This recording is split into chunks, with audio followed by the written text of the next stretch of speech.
అయితే ఏ పార్టీ రావడానికి అవకాశం ఉందంటారు? అంటే మీ ఇప్పుడు వరకు మనం మాట్లాడుకుంటున్నాం, గత 4-5 నెలలుగా మాట్లాడుతున్నాం. నా స్టాండ్లో గణనీయ అర్ధరాత్రి మార్పు వచ్చేసిన విషయం ఏమైనా మీకు కనపడిందా? నాకేం అనిపించలేదండి. నేను ఖచ్చితంగా ఇవాళ కూడా చెప్తా ఉన్నాను, ఉత్తర భారతీయ జనతా పార్టీతో పొత్తు లేనప్పుడు జనసేన పవన్ కళ్యాణ్ గారు ప్లస్ తెలుగుదేశం పార్టీ ఈ రెండు పొత్తు ఉన్నప్పుడు 120 స్థానాలు పైబడి నెగ్గే పరిస్థితిలోకి వెళ్ళిందని సెప్టెంబర్లో. ఆ తర్వాత జగన్మోహన్ రెడ్డి గారు సిద్ధం సభలు పెట్టిన తర్వాత దాంతోపాటు ఒక కార్యాచరణ ప్రకారం వెళ్ళిపోతుంటే మార్పులు చేర్పులు కాన్స్టిట్యున్సీలు చేశారు. దాంట్లో 30% మైనస్ ఉండొచ్చు, 70% పాజిటివ్గా కనపడుతున్నాయి. అంటే నెగ్గుతారని కాదు, ఒకవేళ ఓడిపోయే అభ్యర్థి 40% ఓడిపోతే 45% వచ్చి ఓడిపోయి ఉండొచ్చు మిగతా, అంతే తప్ప ఆయన పరిస్థితి ఆయన చేసుకుంటే because of number of reasons ఇంక పొత్తు ఏళ్ళలో ఇబ్బందికి రావటం, ఓట్ ట్రాన్స్ఫర్ అనేది జనసేనకి తెలుగుదేశానికి 75% అయ్యేదట్టే కనపడతా ఉందండి. డిస్పైట్ దట్ మొన్నటి వరకు ఉన్న అనేక ఈ టైంలో ఉత్తర భారతీయ జనతా పార్టీ రావటం, దీనివల్ల జగన్ గారి పార్టీ గ్రాఫ్ 47 నుంచి 52 నుంచి 70 స్థానాల పైకి ఇప్పుడు 80 స్థానాలు కూడా వెళ్ళిన పరిస్థితి కనపడతా ఉంది. అంటే తెలుగుదేశం జనసేన కూటమి 100 నుంచి 105 స్థానాలు గెలిచే అవకాశం గత 2-3 నెలల నుంచి కాన్స్టెంట్గా అటు ఇటు ఉందని అభిప్రాయం అండి.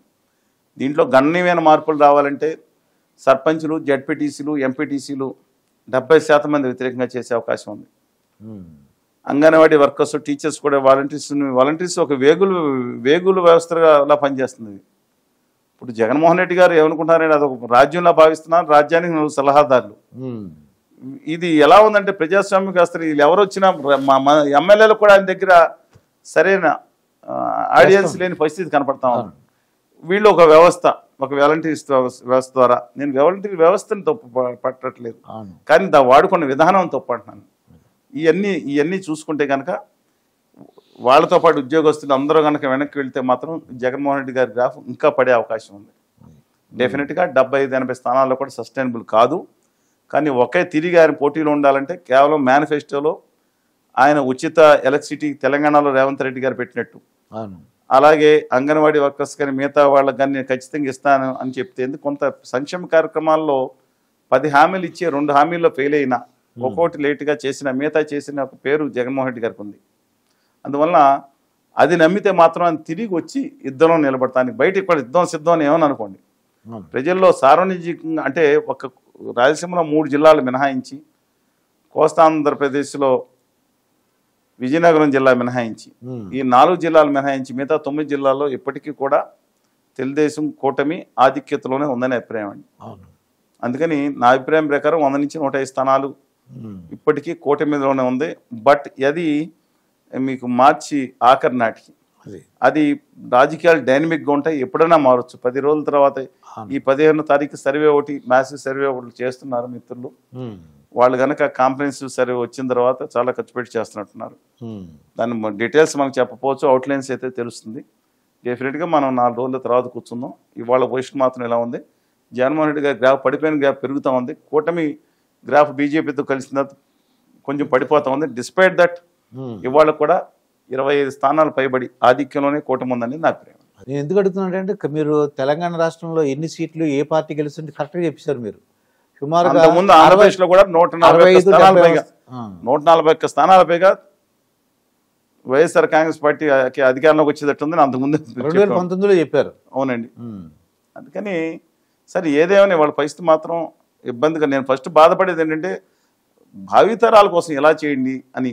ఇవాళ సరే నేను 10,000 వాళ్ళకి ఇవ్వడానికి కూడా సరే మంచిదే, వాళ్ళు చేశారు. గోన్ సంచులు ముగిసి ఉద్యోగం 5,000 అన్నా సరే నేను ఒప్పుకున్నాను. అంటే ఆయన ఏమంటారంటే చంద్రబాబు నాయుడు గారు వాళ్ళకి వర్క్ ఫ్రమ్ హోమ్ ఇచ్చి ఎక్స్ట్రా వర్క్ ఇస్తాను, ఆయన క్రియేట్ చేస్తాను అంటున్నారండి ఆయన వర్క్ని. ఎందుకు ముందు 14,000-15,000 ముఖ్యమంత్రిగా ఉన్నారు కదా, అప్పుడు చేసే పని కదా కొంత. నేను ఒకటే చెప్తున్నానండి, దాంట్లో లోపాలు ఉండొచ్చు. 3,000, 4,000, 5,000 రూపాయలు నిరుద్యోగ వృత్తి ఇస్తామని చెప్తూ వాళ్ళని ఇంట్లో ఖాళీగా ఉంచడం కంటే, నెగిటివ్ పర్సన్స్ పెద్ద ₹1,00,000 ఉద్యోగం చేసుకున్న వాళ్ళు తప్పు ఆలోచనలు ఉండరా? 5,000 ఉద్యోగాలు వచ్చేవాళ్ళని అన్ని సత్యరిచంద్ర తమ్ముళ్ళని నిలబెట్టేద్దాం అని అనుకుంటామా? వాళ్ళు మానవ లోపాలు ఉండొచ్చు, కానీ నేను మాట్లాడిన మాట దయచేసి ఆలకించండి అందరూ. ఇంట్లో ఒక 4,000, 5,000 ఖాళీ కూర్చోబెట్టు బదులు, నేను యువతని అందరినీ అంటలేదు చూస్తున్నాను, దిక్కుమాలిన థమ్సప్ వాట్సప్ ఇవన్నీ వీటిలో వెళ్ళిపోతా ఉన్నారు. వాళ్ళకి అనవసరమైన విషయాలన్నింటిలో బయట జొరబెట్టుకుని ఆ నాలెడ్జ్ పెంచుకుంటాం అనుకుంటున్నారు. కాదండి, డైవర్ట్ అవుతుంది. యువత, ఈ దేశానికి అవసరమైన యువత యొక్క భవిష్యత్తుని ఈ స్మార్ట్ ఫోన్స్ కొంతవరకు ఒక లాభం వచ్చేది ఉంది, నిర్వీర్యం చేస్తే పరిస్థితి వస్తూ ఉంది. చాలామంది ఎలాంటి పరిస్థితుల్లో ఉంటున్నారో చూస్తున్నాం. అలాంటిది ఒక 5,000 రూపాయలు ఇచ్చి వాళ్ళతో కొంత పని తీసుకుంటాం. వాళ్ళకి నిరుద్యోగ వృత్తి డైరెక్ట్గా ఇవ్వటం కంటే ఒక పని తీసుకుంటాం. ఇది మంచి పద్ధతే కదా. ఇప్పుడు ఇదే మాట అంటే దుర్మార్గం తిట్టారు. ఇప్పుడు వీళ్ళే 10,000 ఇస్తానంటున్నారు కదా. అంటే వర్క్ కూడా క్రియేట్ చేస్తా అంటున్నారు. నేను ఒకటి చెప్తున్నా, 5,000 10,000లో ఏం వర్క్ క్రియేట్ చేస్తారని. ఇంకా ఇవాళ నిజంగా చెప్పాలంటే గ్రామ సచివాలయాలు ఉన్నాయి. దాంట్లో చాలా మందికి ఇప్పుడు వర్షాకాలం లేని టైంలో కొంచెం అప్గ్రేడ్ ఆ యొక్క శాఖ విభాగంలో పనిచేసేవాడు ఖాళీ ఉంటుంది. నిన్న పెన్షన్స్ కానీ మిగతా కొన్ని నీటి ఒక్కొక్కళ్ళకే మహిళా పోలీస్ కానిస్టేబుల్ కింద కూడా ఒక టైప్ పోస్ట్ ఒకటి పెట్టడం జరిగింది. అందువల్ల డెఫినెట్గా గ్రామ సచివాలయాన్ని కొంత మెరుగుపరిస్తే కనుక అద్భుతం. నేను అక్కడ పాదయాత్రలో పోలవరం నిర్వాసితుల పాదయాత్రలో పాల్గొన్నప్పుడు కానీ లోతట్టు మిగతా గ్రామాల్లోకి వెళ్ళి గ్రామ సచివాలయం చూశాను. ఎంత చాట్ అండి మీకు ఇస్తాను, ఎన్ని 100 పైగా పనులు చేసి దాంట్లో ఎప్పుడు పని ఉండేది డిజిటల్గా అప్లోడ్ చేసి డౌన్లోడ్ చేసే వాళ్ళకి ఎప్పుడు పని ఉంటుంది. ఇంకొక 2-3కి మిగతా వాళ్ళకి పనులు ఉన్నప్పుడు అవసరం ఉంటుంది, వాళ్ళని వాడుకోవచ్చు. అందువల్ల నేను డెఫినెట్గా ఆ వ్యవస్థని మెరుగుపరుచుకుంటే అద్భుతమైన వ్యవస్థ అండి అది. అంటే గ్రామ సర్పంచుల ఉపయోగం అంటే నేను ఒకటి అడుగుతా ఉన్నాను. గ్రామ స్వరాజ్యం లార్డ్ రిప్పన్ గారి పీఠిక 1920 ఇవన్నీ మాట్లాడడం. ఇప్పుడు సర్పంచ్ అంటే దేనికంటే అసలు ఎమ్మెల్యే దేనికి మనం మాట్లాడుకుందాం, ఒకసారి నిజాయితీగా మాట్లాడుకుందాం. ఎమ్మెల్యేలకి రాజ్యాంగం ఇచ్చిన పరిధి ఏంటి చెప్పండి. వీళ్ళు ఒక్కొక్కళ్ళు నియోజకవర్గాలు సామంతరాజులు అనుకుంటున్నారు. ఒక్కొక్కళ్ళు ఈ ఎమ్మెల్యేలు ఏమో నామే పడతారు. పడినామండి ఇప్పుడు ఇంతగా పడినా ఇంకేం చేస్తారు.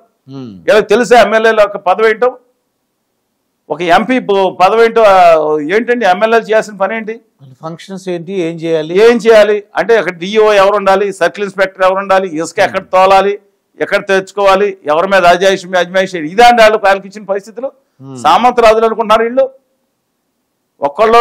అందరిని దాంట్లో ఒక్కొక్కళ్ళు డాన్గా ఎదిగారంట. ఎన్ని డాన్లు ఉన్నారో చూసుకోండి. నేను చెప్తా ఉన్నాను, ఈ ఎమ్మెల్యేలకు ఇచ్చిన పని ప్రజా సమస్యల మీద అసెంబ్లీలోకి వచ్చి మాట్లాడటం, ప్రజల సమస్యలను ప్రభుత్వ దృష్టికి తీసుకురావటం, వారిని సవరించడం, అవసరమైన చట్టాలు చేయటం, చట్ట సవరణ చేయటం మాత్రమే వాళ్ళ పని.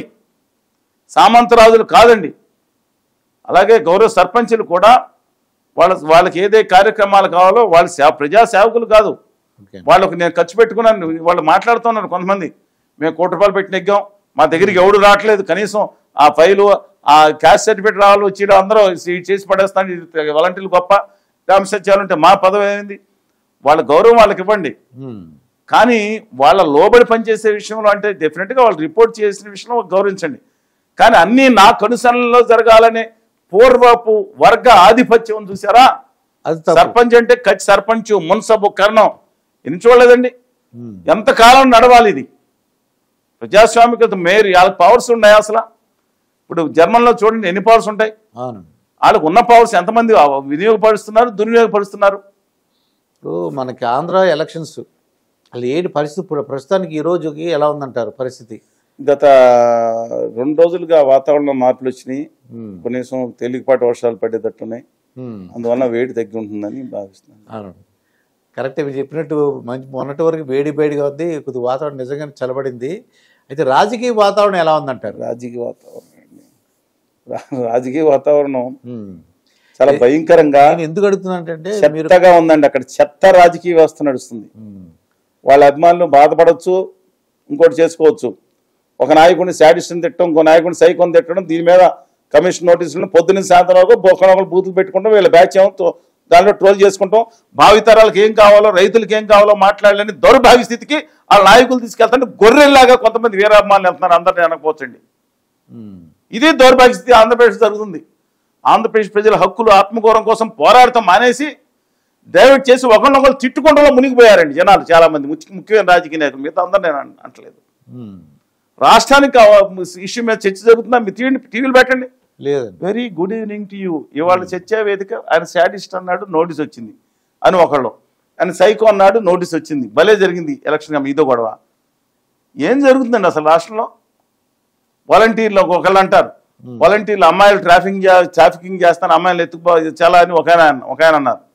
ఇంకో ఆయన మగవాళ్ళు లేనప్పుడు ఇంటికి వస్తున్నారన్నారు, మళ్ళీ మాట మార్చేసి వాళ్ళ 10,000 రూపాయలు ఇస్తానంటారు, ఇంకా పెంచుతామంటారు. నేను తప్పు. ఒక సిద్ధాంతం ఏమవుతుందంటే రాజకీయం అలాగే వాళ్ళని అందరూ మా వాళ్ళే అని చెప్పి అధికార పక్షం 95% మేమే పెట్టుకుని వీళ్ళు జాగీర్లాగా వాళ్ళకే మనకి పనిచేస్తారు. ప్రభుత్వ డబ్బులు తీసుకుని పెట్టి ఈ విధంగా పరిస్థితుంది. ఏం చేయాలి చెప్పండి? అంటే ఉంటే ఆ గట్లు మాట్లాడాలి, ఈ గట్లు మాట్లాడాలి. ఇదే పరిస్థితి. స్వతంత్రంగా మాట్లాడే ఉత్తర భారతీయ జనతా పార్టీకి ఎలా నచ్చదో వాళ్ళు తాబేదారితనం చేసే మిగతా పార్టీ కూడా నచ్చట్లేదు.